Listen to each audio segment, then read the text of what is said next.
It says that Jesus was scourged before he was put on the cross. Flogging was a preliminary every Roman execution. Only women and Roman senators or soldiers, except in cases of desertion, were exempt. The usual instrument was a short whip, flagellum, with several single braided leather thongs of variable lengths in which iron balls or sharp pieces of sheep bones were tied to intervals. Occasionally, staves also were used for scourging the man stripped of clothing, and his hands were tied to an upright position, as you see there on the post, where Christ would have been done. The back, buttocks, and legs were flogged together by two soldiers, or by one who alternated positions. The severity of the scourging depended on the disposition of lictors and was intended to weaken the victim in a state just short of collapse or death. After the scourging, the soldiers would often taunt their victims.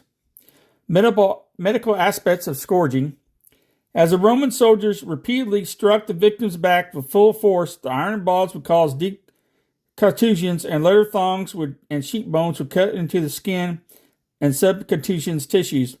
Then, as the flogging continued, lacerations would tear into underlying skeletal muscles and produce quivering rivers and bleeding flesh. Pain and blood generally set the stage for circulatory shock. The extent of the blood loss may have well been determined long the victim could survive on the cross.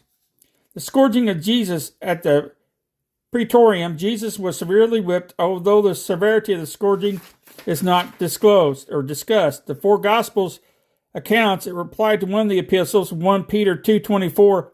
A detailed word study of the ancient Greek text for this verse indicates that the scourging of Jesus was particularly harsh.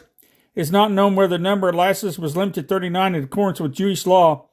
The Roman soldiers amused the weakened man and had claimed to be king began to mock and place a robe on him and a crown of thorns.